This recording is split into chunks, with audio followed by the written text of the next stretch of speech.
Bingo Blitz rules.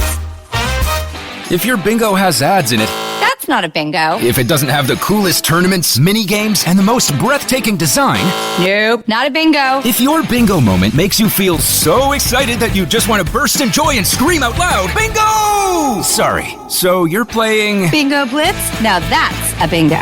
Discover a world of excitement with Bingo Blitz, the #1 free bingo game. Download Bingo Blitz and play for free. Now that's a bingo. Being a marketer's no sweat. You just have to manage dozens of channels, launch hundreds of campaigns, score thousands of leads, and okay, fine, it's a lot of sweat. Unless you have HubSpot's AI-powered marketing tools to help you do all that and more. Get started at HubSpot.com/marketers. What's up, everyone? It's Noah Daniels. Hey y'all, I'm JJ. Hey guys, it's Kat. And we're your hosts of the Real Hauntings podcast, where we bring on guests to share their first-hand encounter ghost stories and supernatural experiences. Now on to the trailer.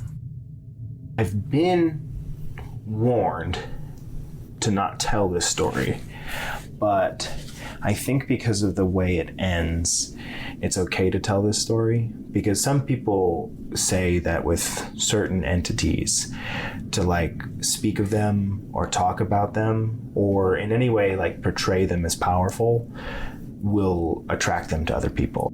The creepiest thing about it to me is a lot of times it would wait for me to notice it. Like, it would just lay its arm out like this, and then I'd be like, where is it? Where is it? And then I'd see it, and then it would just slither back. For more information on the Real Hauntings, Real Ghost Stories podcast, make sure you check out real.fm to learn more about our podcast and many other amazing podcasts.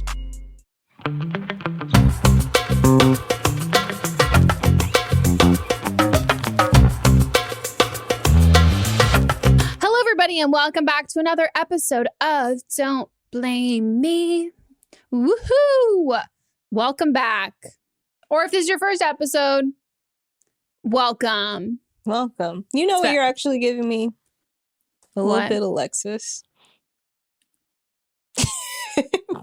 As soon as I did the shoulders and I saw myself, I was like, I'm getting some Alexis Rose here.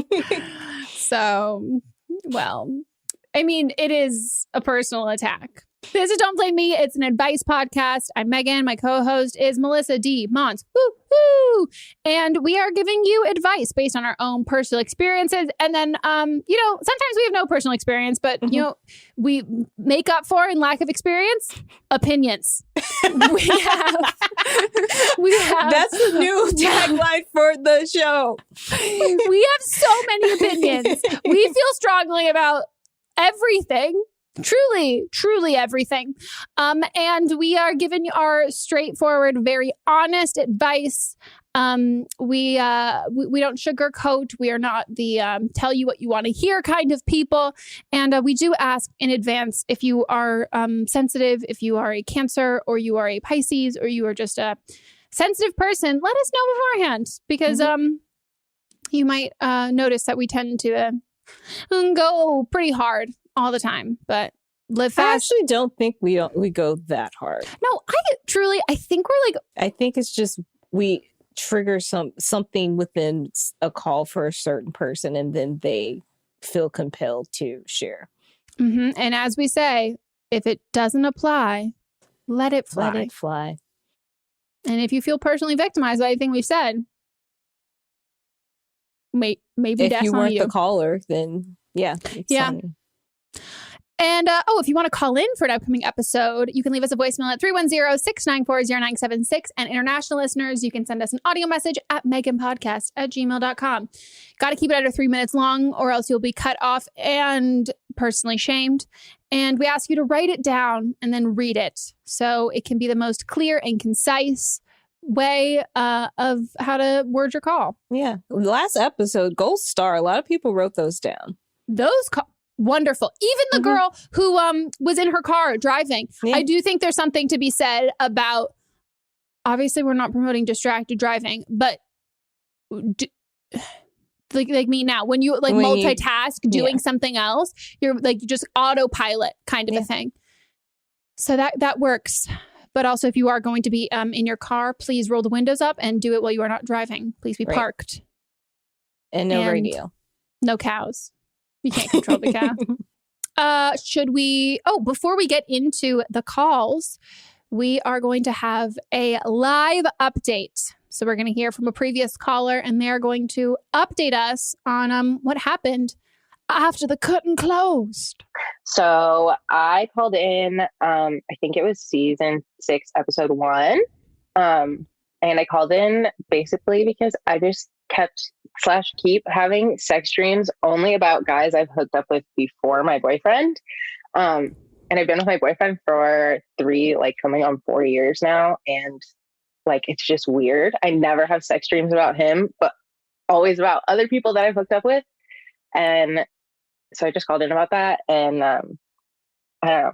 My update was basically that I continue to be having these dreams. It's very bizarre. I don't know why, but based on what you guys had said, I have been thinking about it a lot. And I think partially it's because I've just been with my boyfriend for a long time, and we kind of not have the same sex every time, but same dick, similar, same dick, every time. It can't really get that much different, it's the same dick.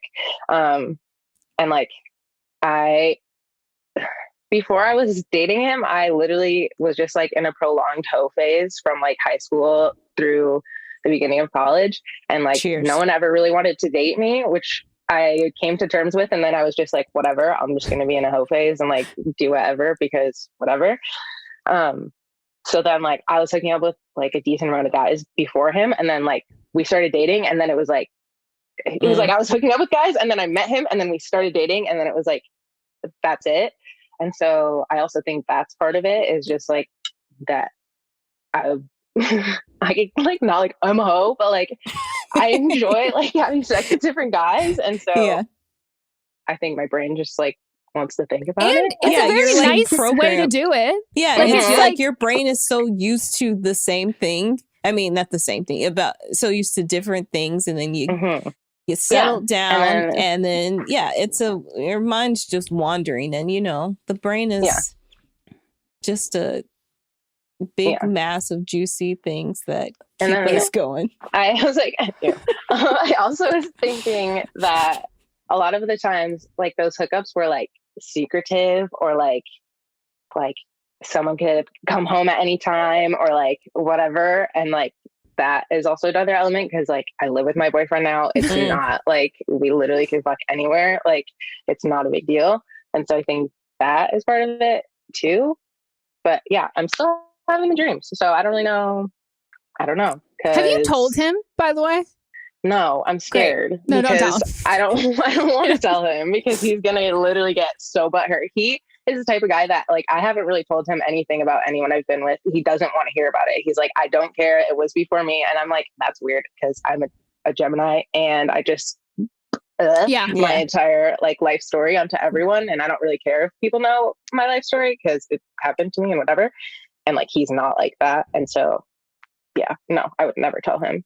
But I think that's the thing. Choosing not to tell him in this situation is if Mott's told me this, I would be okay, you're telling me because there's something to there's a reason why. And you're recognizing oh, this is not it. Also, I feel this is the most Gemini thing I've ever heard. You are literally I'm in a stable relationship. We love you. I'm so happy and all that. But dream me is fucking around. But it is it just makes so much sense to me.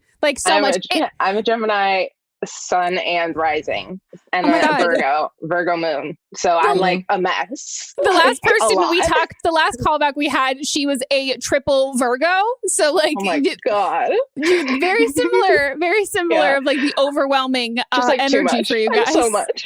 Oh God, it's too much to be me. It's a lot.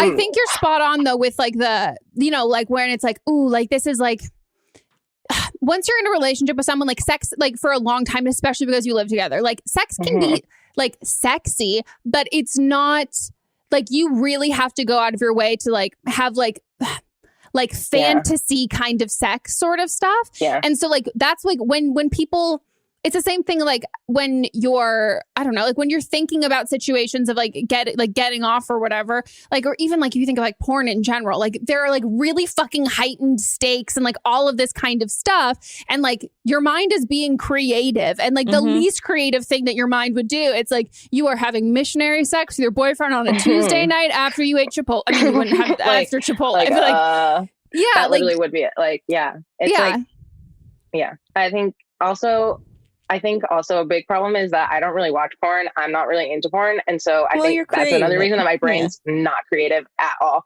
So it just keeps repeating the same scenarios over and over and over, which you guys had said when I called. Yeah. And I think that makes like, it makes total sense to like, you just go back to like I mean, I'll be honest, like you had good sex before your boyfriend. So like, obvious, like, yeah, you can, I did not. So like, that's not to give Mott's too much credit, but I'm like, yeah, sir. Like, I'm not going to fucking fantasize about some dude who like finger banged me for like 35 seconds. Literally. And I was like, this is awful.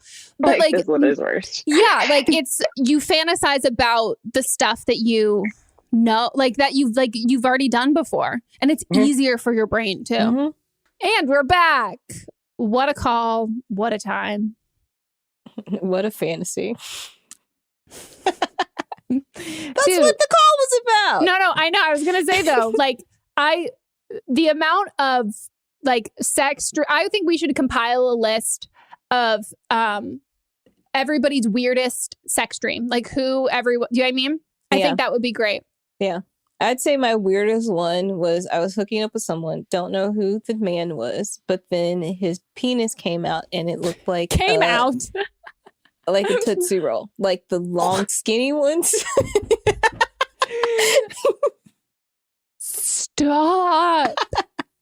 It looks like rabbit poop is what you're saying. No, the long skinny ones though. You know when you buy like the big bag of Tootsie Rolls and the long skinny ones are in it? It's like when you're like feeling around in your Halloween bag, like after you've gone trick or treating and it's dark and you're like, ooh, Smarties. And then you go and and it's just an extra long Tootsie Roll. Yes. Do you like Tootsie Rolls? Tootsie I feel Rolls like that tracks with your personality. Such a chocolatey chew. Tootsie Roll, I think I'm in love with you. Whatever it is, I think I see becomes a Tootsie Roll to me. So I thought I saw a penis. It became a Tootsie Roll. Is that like a commercial? Yes. Very famous commercial. I just can't relate to anyone desiring a Tootsie Roll. I don't desire Tootsie Roll. I've never just like walked into a store and bought a Tootsie Roll. Oh my God. Of course. I'm not accusing you of that crime. But if I see a bucket of Tootsie Rolls, hell yeah, I'm going to eat one. No. See, that's the only thing. Or two or three.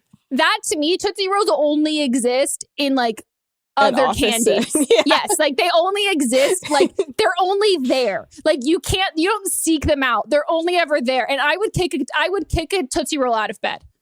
I love it. Now into our first call. Let's do it. Hey, Megan and Melissa. I'm 27, and 2 weeks ago, I had to leave California to go back to my home country, Germany. I didn't want to leave, but my visa expired, and so I had to go.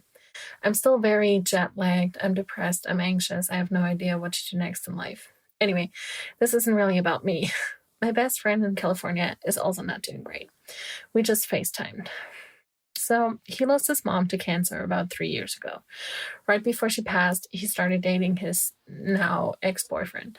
They were on off until right before the pandemic, and my friend called it quits. This time for sure. They've had a toxic, manipulative, unhealthy relationship. Like some real big shit happened. Police was involved at some point. They had multiple actual fist fights. They strangled each other. Like, it was really bad. Unfortunately, those relationships are the hardest to get over. His ex also had a dog who helped him get over his depression and who was there for him after his mom died. He loves the dog so much and would do anything to get her back. When we were just talking today, he mentioned that he was thinking about reaching out to his ex again. I got upset, and I tried to reason with him, but he talked about how he's in a better place now and he knows what he's doing. Basically boiling down to him only wanting to fuck with him again to play with his feelings. I told him that I don't think that's a great idea and he shouldn't try and seek revenge. That's not cool, and as much as I don't like his ex, he would be playing with everyone's feelings. Also, since his mom died, and a little before, he put on some weight, and he still can't really accept himself for that. He's absolutely gorgeous and incredibly intelligent and talented. He keeps saying the gay community is different when it comes to dating, though, which I understand. I am a bisexual, femme-presenting big woman. It's not easy out there for queer people, especially for bigger queer people. He has such a big heart, though, and he doesn't realize his own self-worth. I feel so bad for not being able to be there for him. I know it's out of my hands. I literally can't do anything. And I told him that I will love him no matter what. But I also told him that I don't think it's a great idea to reach out to his ex because he wants to get the dog, like basically stealing him. I don't know how to make it clear to him that he will potentially regret that decision. When we ended our call today, I could tell that he was hurt. He was crying. I know he misses me and I miss him. It's also his mom's birthday the day after tomorrow, so he's probably just spiraling. But he could hurt himself, and I would hate that for him. I'm not 100% sure what kind of advice I'm asking for, but I had to talk to someone.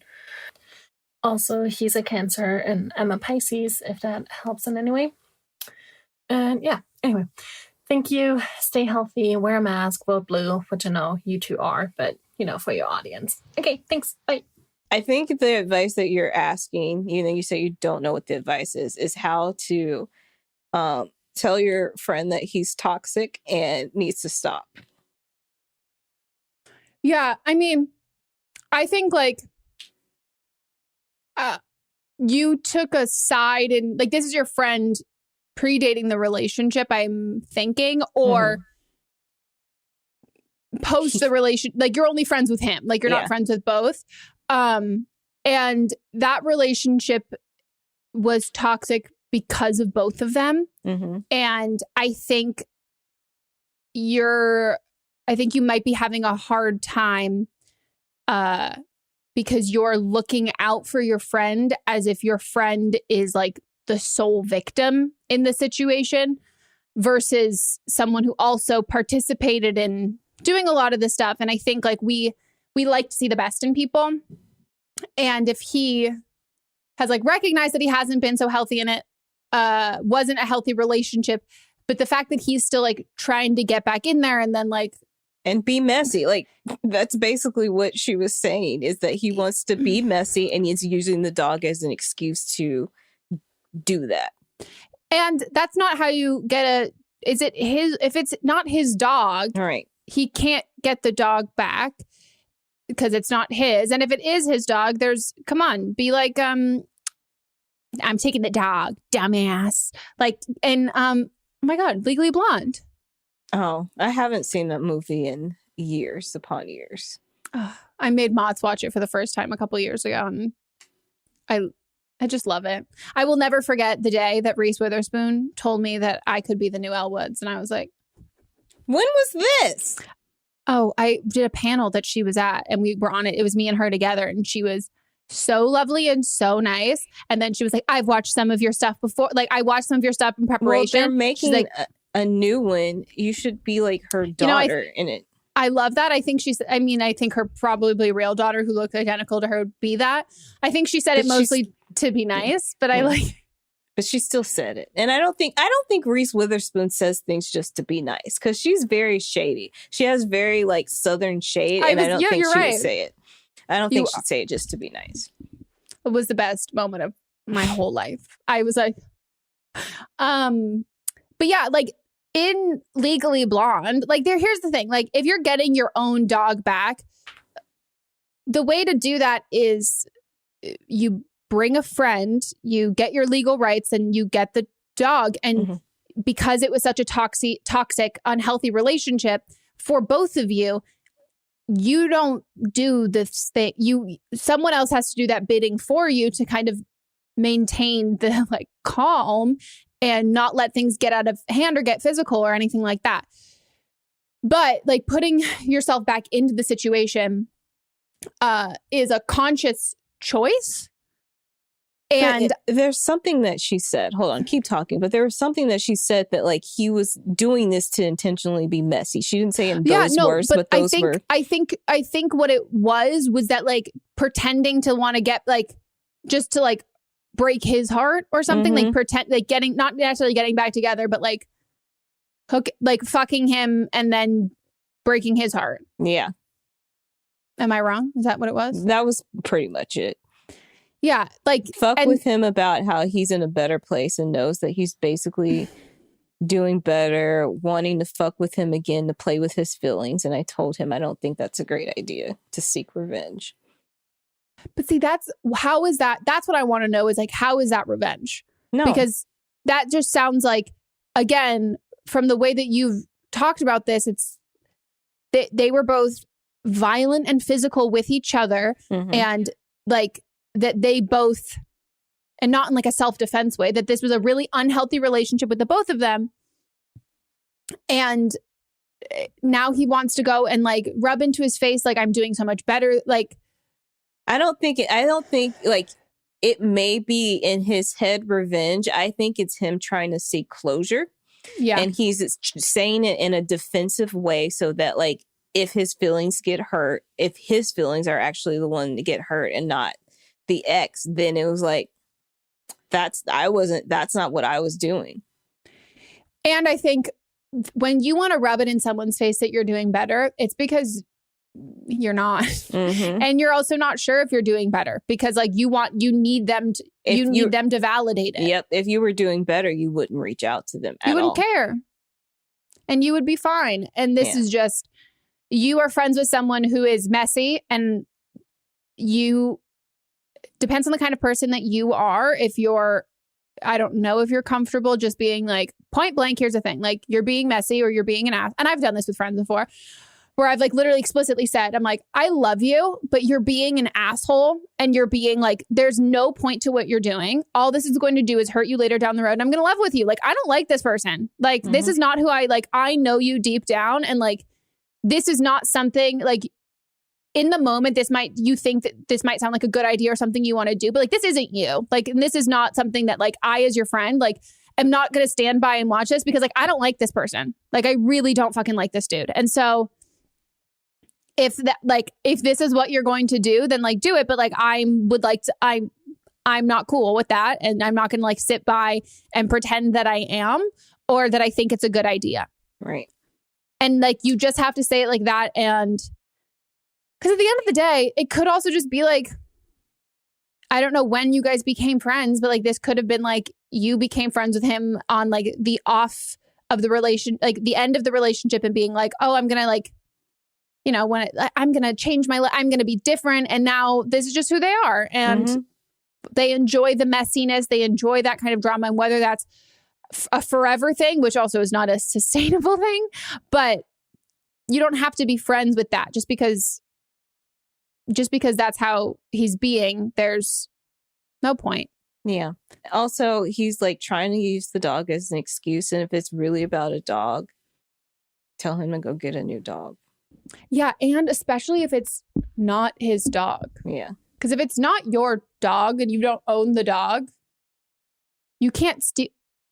He's just doing, it's just the dog, like him saying all the things about the dog were just an excuse. And then you know that, or else you wouldn't have been, you wouldn't even mention pushing it so hard when you were doing the call. Yeah. Yeah. And also like watch the ex be like in a much more stable place. And like he shows up, tries to steal the dog, and he just like gets him arrested. Yeah. And is like, I'm not even going to talk to you. Yeah. And here's the thing. Like, I have messy friends too, but I don't ever like encourage their behavior. Do I like to hear about the mess and drama? Yes. Do I indulge in it? Yes. But do I like talk them up and tell them like, yes, this is something you need to do? No, I don't do that. So you have to like realize like where your place is in this relationship. Are you going to be the friend that's going to be messy along with them? Or are you going to tell them like, this isn't what you need to be doing? And a lot of the time, like when you're being messy or you're planning on being messy and you tell a friend, usually you're either telling a friend that you know is going to is also messy and will encourage you, or a friend that will stop you or like tell you it's a bad idea. And so there could be that he said that because he knows that it's a bad idea and wants you to say it too. But you only really have to say it once. And then from there, it's like, I don't want to hear about it. I'll level with you. And also, if you revenge, as someone who lives for revenge needs to feel good. Even like the only way that revenge, quote unquote, works or whatever is when it feels good when you're alone and you don't have to tell somebody else to be like, look what I did. And like, oh, well, like if you're trying to feel validated, you have to it needs to start and end with you and your actions and what you're doing. It can't be expecting a certain reaction out of it or a certain reaction from a friend or like, oh my gosh, or like telling people. It needs to feel good, start and end in that moment. And if it doesn't, don't fucking do it. And truly, rarely does that ever happen. Like that's rarely will you ever actually feel that feeling. And that's because sadly, revenge doesn't really work out that well. No. Just means you care a lot. And there's nothing more embarrassing than clearly caring so much when you don't want to care. Yeah. I've been there. I've fucking been there. All right. Next call. Next call. Hi, Megan and Melissa. I'm calling for some sex, or I guess lack thereof, advice. I'm 19 and my boyfriend is 21 and we've been dating for about a year and a half. I love him very much and everything is going swimmingly except for this one bump we've hit. For context, we were/are each other's first everything, first kiss, first relationship, first all that jazz. He grew up in a really Christian home and since being grown has ditched a lot of that patriarchal dogma and now has a much more fluid view of religion. And I couldn't be dating him if he hadn't done that. But one thing he does hold on to that I do not is abstinence before marriage. When I say abstinence before marriage, though, I mean the kind where like foreplay and blowjobs and that kind of stuff is okay, but like we can't have our pants off at the same time. And this is the issue. For the past few months since we started quarantining together, we've been doing a lot more sex-related things, which is fun, don't get me wrong, but can also be pretty frustrating for me. He's getting a lot more pleasure than I am because, frankly, it's a lot easier to give a quick blowjob and it's a lot easier to give a mediocre to good blowjob. He's tried to finger me and eat me out a couple times, but they were all just really uncomfortable and so cold and weird and just like not really good for me. And that's nothing to do with me not being attracted to him. It's just really hard for me to stay in the mood and not feel pressure when we're still like fully clothed except for my pants. And I know that this is the end all be all for right now. He feels bad that I'm not having as good a time as he is. And we've talked about it before, but it always kind of ends in this weird guilt circle of, I feel like I'm pressuring him into going against that moral and having sex. And then he feels bad for not being able to offer me something that I want, which makes me feel bad that he feels like it's his fault. I don't know. Obviously, I'd like to be having sex, and it's not fun to always be the one getting to use it and having to finish on their own. But I would never want him to do anything with me that he'd regret. So any advice on this would be greatly appreciated. Love you guys and this podcast and this community so much. Yeah, thanks. You guys. So you think that the solution is having penetrative sex and then it's going to be good? And she's never had penetrative sex. She's never had penetrative sex. Also, like, so is one of you wearing clothes so that it's not a temptation to keep, it's like the barrier to, it's like, that's like the stopping point. I truly like when it was like, oh, we can still like, do like sexual related stuff. We just like can't both be naked at the same. We can't both be naked at the same time. I was like, I'm sorry. That's like, I think Here's the thing. Can you imagine getting eaten out, wearing all of your clothes on top, and the person who's eating you out is fully clothed? And it's not we're in an office, sexy workplace situation. I don't even like wearing clothes as it is. So,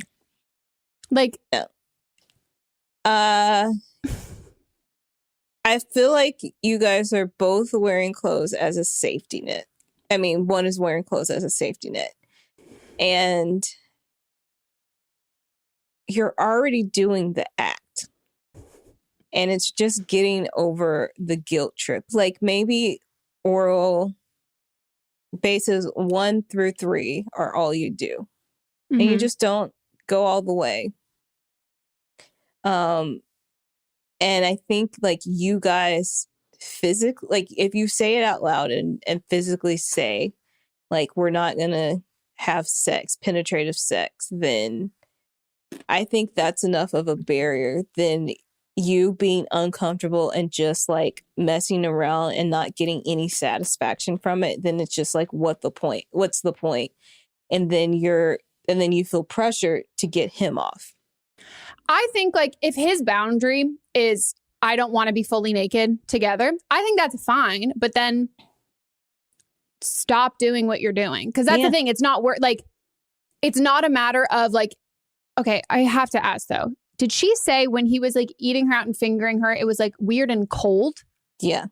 But I think it's because she's lacking the intimacy of like being completely naked. You mean and emotionally cold? Yes, I meant physically cold. And I was like, if his mouth is cold, we have another. I had a friend who made out with this guy. She goes, his like lips were like, no, she's like, his tongue was weirdly cold. And I was like, is he alive? Somebody in the Facebook group said that. It blows my mind. I mean, if you make out with someone and your mouth goes numb, it's cocaine. Everyone was asking, like, is he alive? I think you missed that thread because it was a good thread. Yeah. Oh, that's really funny. So, because here's the thing. I think, like, you should never feel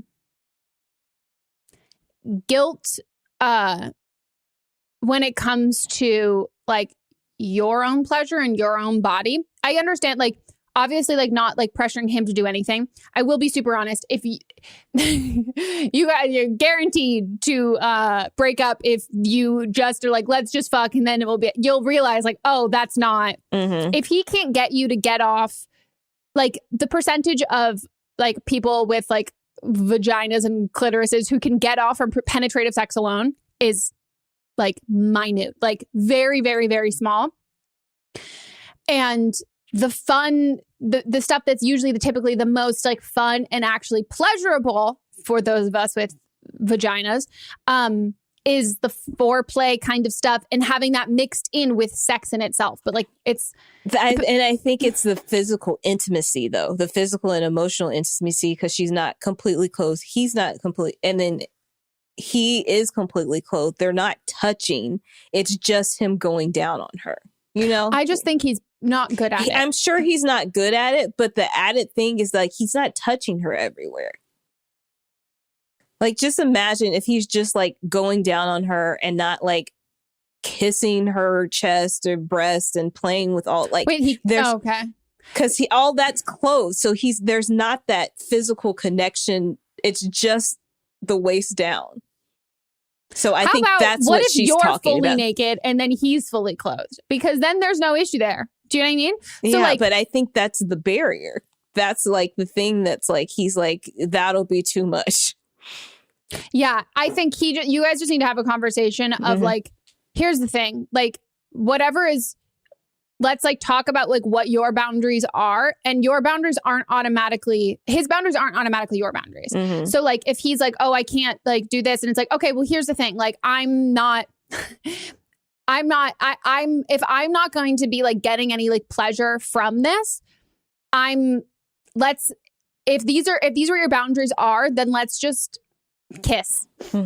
Let's just hold off on all of it. Like, because that's the thing that's not, if he has no, I literally think there's a way for him to like make you come and like make this like an enjoyable and like hot thing.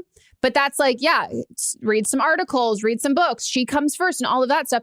But like, if the boundaries are not just, if the boundaries are like, you can't be sexy, do you know what I mean? Like, it can't be seductive and it can't be like sexual. It's very like, I don't know, like hand jobby. Do you know what I mean? Like hand jobs are rarely like it's one and done. She can't get off because she's so much in her head because she's not comfortable.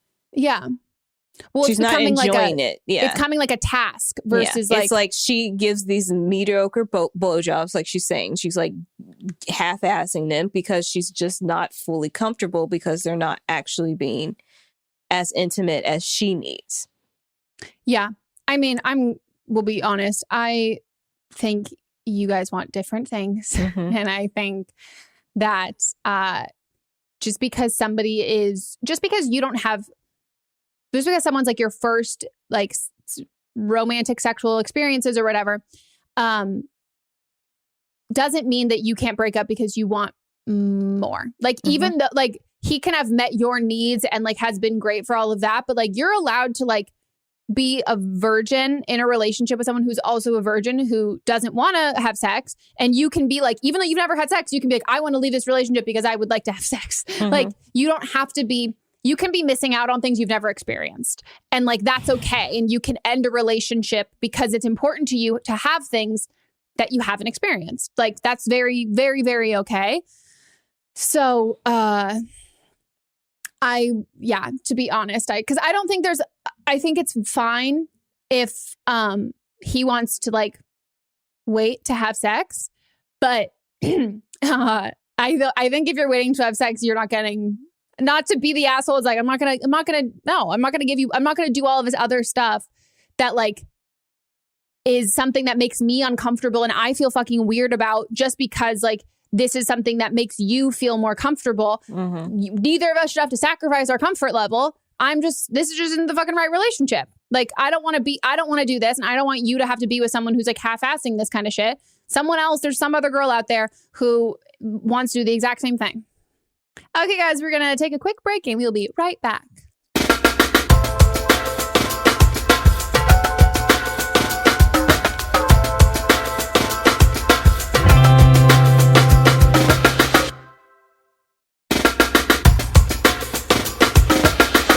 Are we back? We're back. We're back from our break and we're getting into the rest of our calls. Hey, Megan and Guess. I just sent in a different voicemail, but this one would probably make more sense because my brain wasn't working. So I'm going to explain this as the best way I can. So I just got engaged, and next year I'm going to get married. And one of my best friends, or ex-best friends, I guess, is also getting married next year, and we're both in each other's wedding. Okay. So I bet you're wondering, like, why ex-best friend, huh? Okay, so this girl and I were really close for only a year. Like, it was only a year. We got super, super close and did pretty much everything together. We're inseparable. Like, everyone knew us as best friends. So we both, like, went to the same church, whatever. Just keep in mind, we're all super Christian, okay? So one day we had this thing at church, and she decides to go up to my fiance's sister and tell her that she was made to hate her by me and all this crazy stuff, that she just wanted to be best friends with her. And then it started this huge blow up between me and my fiance's sister and the whole church. It pretty much had a falling out with everyone. But the thing is, she didn't like the sister. Me and the sister had a couple problems. We weren't the closest people. I didn't always agree with what she said. So I would go to her to, I guess, rant and just kind of, because she understood where I was coming from. So I'd go to her in pretty much confidence and tell her how I felt, and she would tell me how she felt, which she was not friends with her. So it just put a really weird relationship, and we talked about it, me and my ex-best friend, and I was like, hey, this is a little weird. Like, why'd you do that? And there was really no real answer. She said she was manipulated into doing it. Anyways, the moral of the story, I'm just deciding I don't want her in my wedding because I don't want this type of energy in it. And I kind of want to figure out how to go about that. And that's what I want y'all's advice for it. So, yeah, thank you so much. Y'all have a great day. I don't know if this girl still thinks she's in your wedding. I think she does, but like, I don't know if you've been clear to her. If she thinks she's still in your wedding, then that means that you're still in communications with her and she still thinks that you're her friend. So, yeah, the ex might only be on your side then. Yeah, like maybe she's your ex best friend, but she, like, you haven't actually like broke up with her as a friend. So maybe you're being like a little standoffish, but I'm guessing since you guys probably go to the same church, she's still in your life. Also, you guys are still going to church. Yeah, no, I was almost I mean, you know, my atheist shady ass over here is just being like, well, some fucking happens when you go to church in a pandemic. Yeah. You need to be clear with her that you're not her friend. That's the thing. And as someone who grew up in church, I know how like political things get very, very, very much. And lots of fight. Churches are very messy. It's actually like, if you just sit back and look at the drama, very entertaining. But I only know that through you. And like, it makes me feel like I really missed out on something. Like, not the religion part, but like the tea. Yeah. There's so much, just like, there's like a hierarchy. There's like the cool people. Like, it's just like school, but with God. And so I'm dying. And so I think you just have to let her know that you guys aren't friends anymore. And yeah, then, you have to break up. And then tell her you're not in my wedding, and tell her you don't expect to be in her wedding either. Yeah. Oh, and then I can't wait for everybody in the church to start gossiping. You just got to be prepared, because it's going to be a thing. Yeah. It's going to be a huge thing within the church. It's going to be messy. Everybody's going to be talking about it. But if you don't want her in your wedding, you have to be truthful. And let this be a lesson to you and to everybody. Do not talk shit about people, especially family members and future family members. That is reserved for your childhood best friend who will never meet that fucking person ever. Like, not somebody you know. Don't call them about your best friend after knowing them for a year. The other tea. Like, there is just having someone be that whole thing of like, oh, you're going to be in my wedding. Like, you're my best friend. Like, we're inseparable. That's the same thing as like dating someone and like falling into lust with them and like, oh, we're going to get engaged and we're going to get married. Like, God, like we love each other. We've only been in, like for 6 months and like he's perfect and like everything. And like I've ditched all of my friends for him. That's the same. We have to maintain that like same energy that it's like, okay, I wouldn't do that in a relationship. I'm not going to do that in a friendship. Yeah.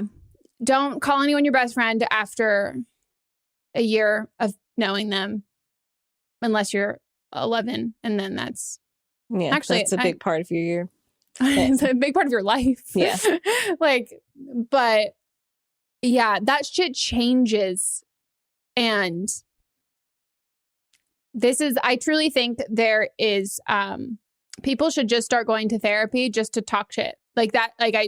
If you need to vent about like something and feel validated, that's literally what therapy's for.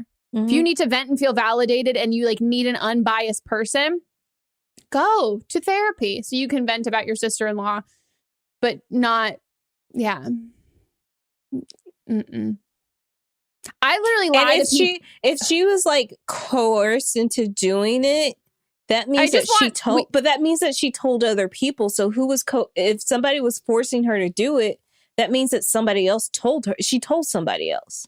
See, that's the logical thing. But when the call was playing, I said, who manipulated her? God? And then Melissa said, no, Satan. And I died. But you're right. No, logically, unless like Satan actually did or whoever manipulated her, then you're right. Then she like someone else was involved in this whole situation.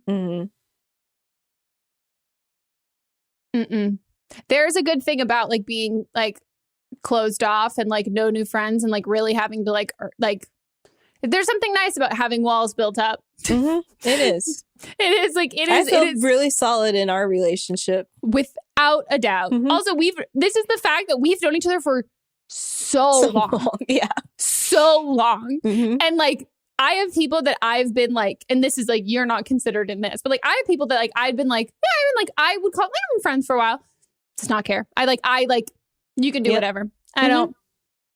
Not invested. Really not. I just don't really give a shit. But yeah, this is messy. This is very messy. Very messy. Also, my belief again is don't say anything about anyone to anyone that you would not say to their face.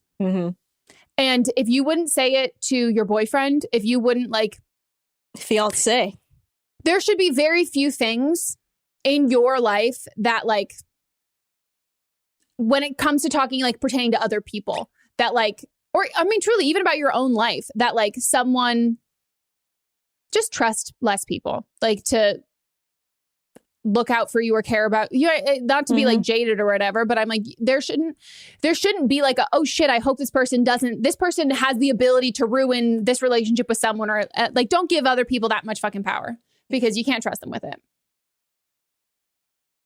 Messy. I can't like I think about like I haven't even met anyone in the last year, truthfully. Like I haven't met anyone new, but like I can't imagine how I would have done putting someone in my wedding that I've known for a year. But I guess I also don't know anybody that I haven't known for a long time. Yeah. All right. Next call. Hell yeah. Hi, Megan and Melissa. I'm 19 years old and I'm currently at college right now, living on my own. And I just want to say I was really excited not excited for this to happen, but this is my podcast moment and I'm so excited to be able to ask you guys for advice finally. And so I'm 19, living away from home, and I still had belongings at home. Like I still have a whole full bedroom at my house back where my parents live, and my younger brother lives there. He's 13, and I had some stuff that was hidden away, things like sex toys and also some like THC, CBD stuff. And my 13-year-old brother found them, and he's asking me to buy him, he's asking me to buy him all these things now. And so I don't know what to do, because I'm obviously not going to buy him the things that he wants just because it's like nicotine, and I'm not going to buy, like I can't myself buy him nicotine for myself, let alone buy it for a 13-year-old. That's so wrong, and I would never do that. But I need advice on what to do. I just need help. And any help is going to be grateful, because I feel like I'm on an episode of Punk'd right now. And I just have no clue what to do. Thank you guys. Bye-bye. Okay. What a crafty little boy. Truly, you're getting asshole. You're getting blackmailed by a 13-year-old. Like, I think you need... Is he taller than you yet? Like, can you physically intimidate him? Like, just can you lie to him and be like... Why was he snooping in your room? Also, she's at college, right? Yeah. I mean, here's the thing. This is the shit that you bring with you. Always. 100%. We oh my God. Me and a friend had all hidden alcohol, like all of my high school friends, like hidden alcohol at like friends' houses who like the parents were like the most like chiller or whatever. And we would did all of them find it within a week because they fucking knew we had been drinking in high school? Did they fucking search it and find it and like leave it out? Oh my God. Yes. I had friends who came home from like college for the first break and their parents had like lined up every empty alcohol bottle that they found like hidden in their room, or like full alcohol bottle, or like anything, just like lined it up on the kitchen counter. I was like, so So, I mean, you can't go back in time and not. Like, those things should come with you in general. I just don't know what the worst that, like, okay, I would just be like, okay, so, and he tells your parents, and then what? Yeah, that's the thing is, like, I'm sure you're going, at this point, you're probably back home for the holidays. Is he keeping the stuff, like, on him as bribery? Like, I will show mom and dad if you don't buy me tobacco. I would say, I would literally be like, I'm not buying you tobacco. You can show them, but I'll let them know. Did he say tobacco or a jewel? He said tobacco. Oh, are you asking? Well, we don't know. I don't know. Okay. Well, I would assume. I would assume. I'd just be like, okay, you tell them that, and I'll tell them that you want me to buy you tobacco. Oh, facts. Yeah, truly. There's like, I mean, you having like sex toys. Wait, she said sex toys. What else? Like, she said THC and CBD illegal. Okay. Children can have CBD. Truly. Having weed and versus like you having like let's say a vibrator and some weed and some CBD is you're 19. Fucking okay. Your little brother trying to blackmail you so he can buy that's what they're going to be worried about. Yeah. They're not going to be like, yeah, I would be like, okay, tell them. And I will tell her. I'm guessing he probably sent it in a text message and be like, tell him. And I'll tell them that you want tobacco. Go ahead. You can tell Melissa has siblings. No, that's true. I think it's exactly what you just say. The audacity of 13-year-old boys. Like, I would be pissed because that means he was snooping in her room. Yeah. Also, he knows. Like, he was probably looking for tobacco. Like, he was like, oh, she probably left something behind.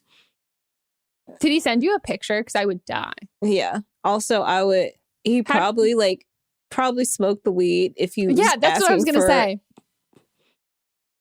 I'm going to highly, highly doubt, aside from like the sex toy, like if he's asking, like you said, if he's asking for you to like buy him like, I don't know, nicotine, like a jewel, nicotine, whatever. I'm assuming a jewel because he's 13.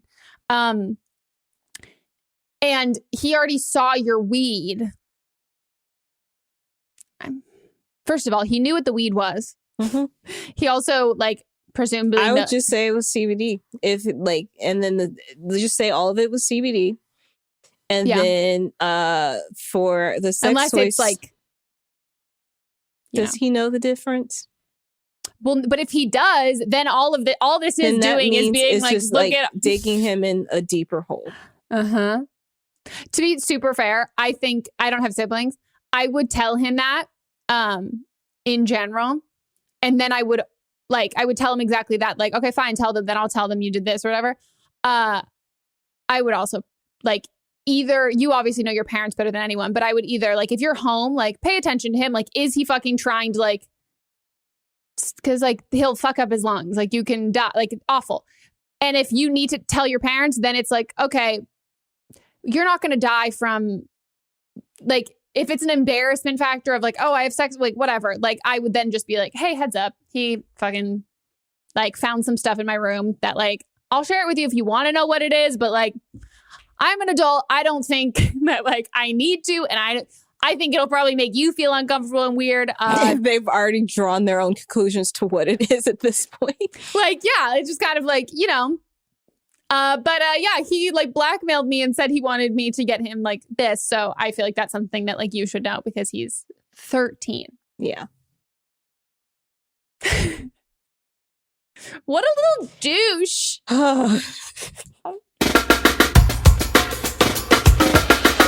Okay, now it is time for a Don't Blame Them. Don't Blame Them is when a listener calls in with their own personal experience and their advice from a call from a previous episode.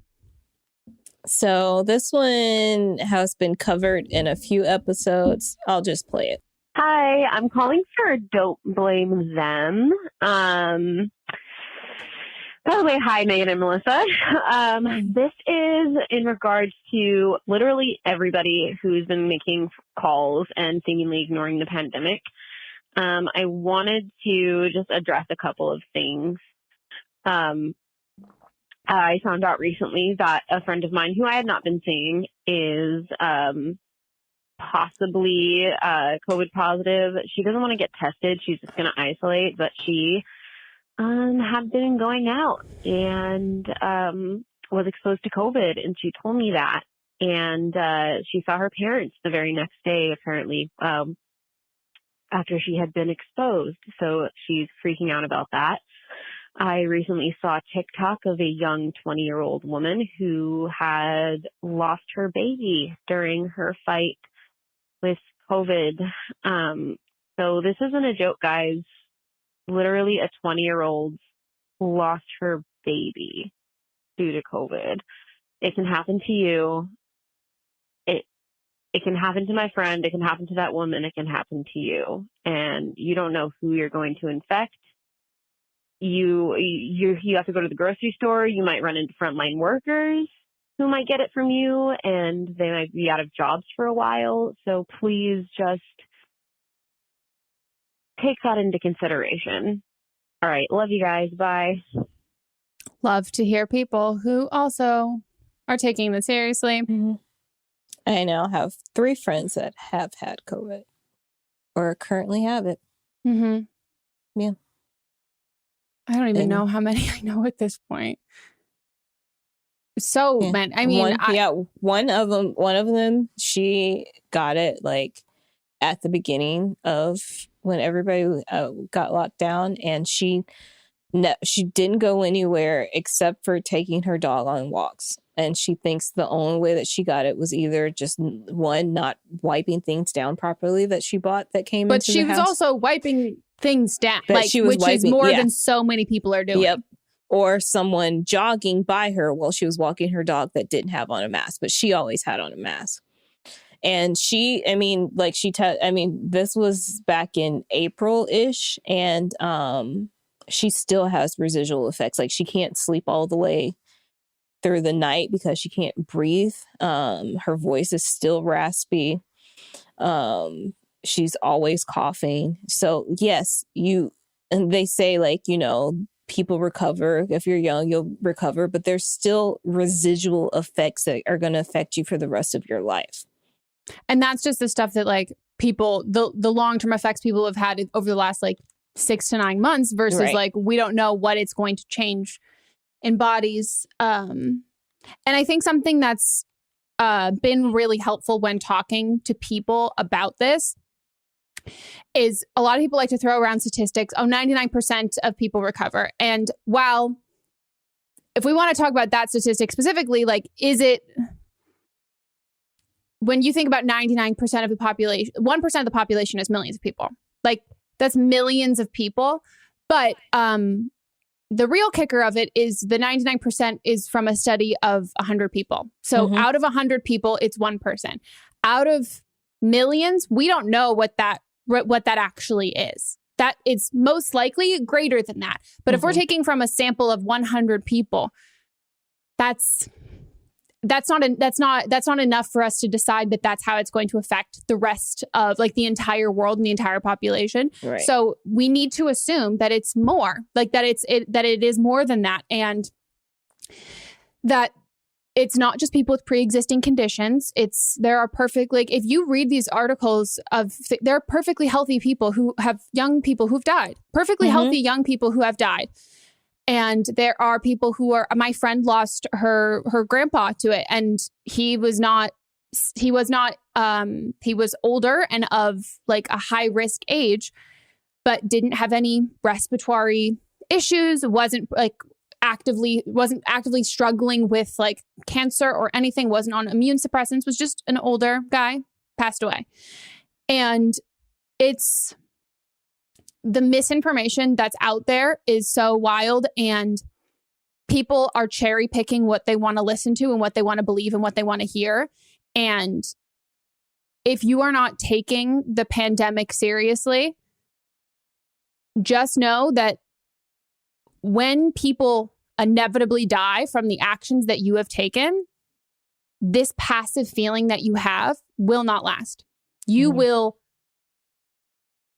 it will wreck you. It will fucking wreck. It might not wreck you the next day or today, but like how she's saying about how her friend freaking out about her parents, that's going to happen. It's and also inevitably. her friend not getting tested is reckless. That's reckless. Like she's like, if she tests positive, like her friend has COVID symptoms. So like if she tests positive, she can start taking the proper regimen to help her get healthy. But like, she's still being reckless with her health. It's that notion of I'm too scared to know. No, you weren't too scared while you were going out partying. Yeah. If you were scared, you would have been scared. Mm-hmm. Staying inside. Fucking like, and there are so many like lives at stake and lives on the line, and you are responsible for them. And this whole thing of people who are like, oh, I don't know anyone. I don't know any. That's the same thing. You don't know anyone who's gay. Mm-hmm. Like, no, you do. But a lot of people aren't fucking telling other people when they're testing. Yeah. And a lot of people aren't also just not going to go get tested. They're only like the people who are getting exposed and finding all of that out. Like you're walking around asymptomatic. Like if you feel perfectly healthy and you are perfectly fine, stay inside. If you have to go do shit, you have to go do shit. Like, and again, we're never speaking about essential workers here or people who like are not being given time off from work and all of that stuff. Like the biggest issue through all of this is the government and not doing like actual forced mandates and doing all of this kind of shit. Like that is the real like big issue here. And that's like the reason why all of this, everyone's making these stupid decisions because like our government's allowing this kind of shit to happen. But if you are like choosing to go out and do all of this stupid shit, you shouldn't even be like, like if I'm doing any fucking thing that like when I had to like start like working and it's like socially distanced set, everything is taking all the precautions, I'm still getting tested all the fucking time. Like if you are going to go out and do like things that like, okay, I need to go do this, I need to go do X, Y, still get tested. You still get tested, but just because you feel healthy doesn't mean, oh, I don't need to quarantine. Mm-hmm. And I know people get mad at us for like talking about COVID and stuff, but like, I don't care. Stay mad. If like what we say helps save a life, I don't give a fuck. You can be mad all you want. But clearly the people that are calling in that are going places, they either like don't know any better or don't care to know any better. And if we have like the platform in order to educate them, then that's what we're going to do. And if you don't like the call, fast forward. We're not enabling anyone's ignorance. No. And this podcast is not escapism from this is people are calling in with like real life fucking issues and real shit that they're going through. And the reality is we're in a fucking pandemic. And so if you're going to call and ask us, if you have the audacity to, if you want to call us and ask us for advice on like, oh, how do I get digged down by this guy, blah, blah, blah. I'm going to call you out. Mm-hmm. You called me. You called us. You called us and told us that you weren't social distancing. So, well, don't blame them, caller. We appreciate you so much. Thank you. Hopefully it's helpful for other people to hear it from not just us. Mm-hmm. And also don't join the Facebook group if you're not social distancing because you get called out real quick. When I tell you that, like, if you think that we are a lot, welcome to 2,500 people that are like, it is so fast. It is so fast. The amount of times we like just get a lot of it. It's just like, it's so fast that I don't even see it. No, I get a screenshot. And then we get tagged in it. And by the time that we're tagged in it, person's already left the group. It's been all of it explained, links, everything. Yeah. You can't get anything past, like, not that, like, you know, we're a bunch of snoops who have a whole group of snoopers. Yeah. Okay. Let me get off my soapbox. And I'm off. That's it for our episode. Hope you all enjoyed. If you want to call in for an upcoming one, you can leave us a voicemail at 310-694-0976. And international listeners, you can send us an audio message at meghanpodcast@gmail.com. Our videos are available on Patreon, and you can also just support the show over there. We do live streams twice a month. They're really fun. We just like hang out. I mean, we've been talking about how we're going to like plan and do something really specific. Maybe we will going forward, but like truly we kind of just, it's like the Zoom call that you have with like your high school friends where you're all just like talking and hanging out and catching up and talking about like what you saw on Twitter that day. We have a great time. Last one was 3 hours long. I know. We were like, oh shit. I'm starving. Both of us were like, oh, I have to eat. Yeah. So if you would like to support the current show, we would appreciate it so much. It helps us keep the lights on, which is, as you can tell, the lights on my video are dim. So yeah, the light changed during mine as well. So please, you can follow us on Instagram, leave us a review on the podcast app. Our socials are always linked down below. And is there anything else? Anything you want to promote? No. I'm good. Yeah, I'm good. Okay. Well, we will see you guys next time. Goodbye. Bye.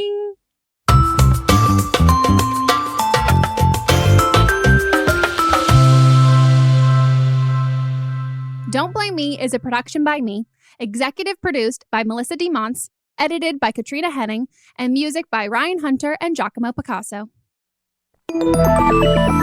Listening to a podcast should be time well spent, and I promise it will be if you'll give this podcast a try. It's called Something You Should Know. I'm the host, Mike Carruthers, and in every episode, I talk with leading experts on topics I know you will find fascinating.